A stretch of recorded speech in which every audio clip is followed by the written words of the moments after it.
Ruska vojska uništila je naoružanje i vojnu tehniku oružanih snaga Ukrajine u pravcu Kupljanska, saopštio je šef pres centra grupe trupa Zapad, pukovnik Sergej Zibinski. Kako je precizirao, artiljerija ruske grupacije Snaga Zapad izvela je napad iz višecevnih bacača raketa Uragan i Tornado S, a tom prilikom likvidirano je do 20 ukrajinskih vojnika, 5 jedinica vojne tehnike, uključujući i kamion sa municijom.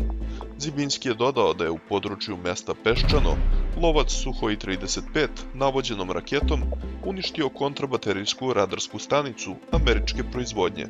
Ruske snajperske jedinice likvidirale su ukrajinsku izviđačku grupaciju na južno-donjeckom pravcu, izjavio je portparol ruske vojne grupe Istok Aleksandar Gorodejev.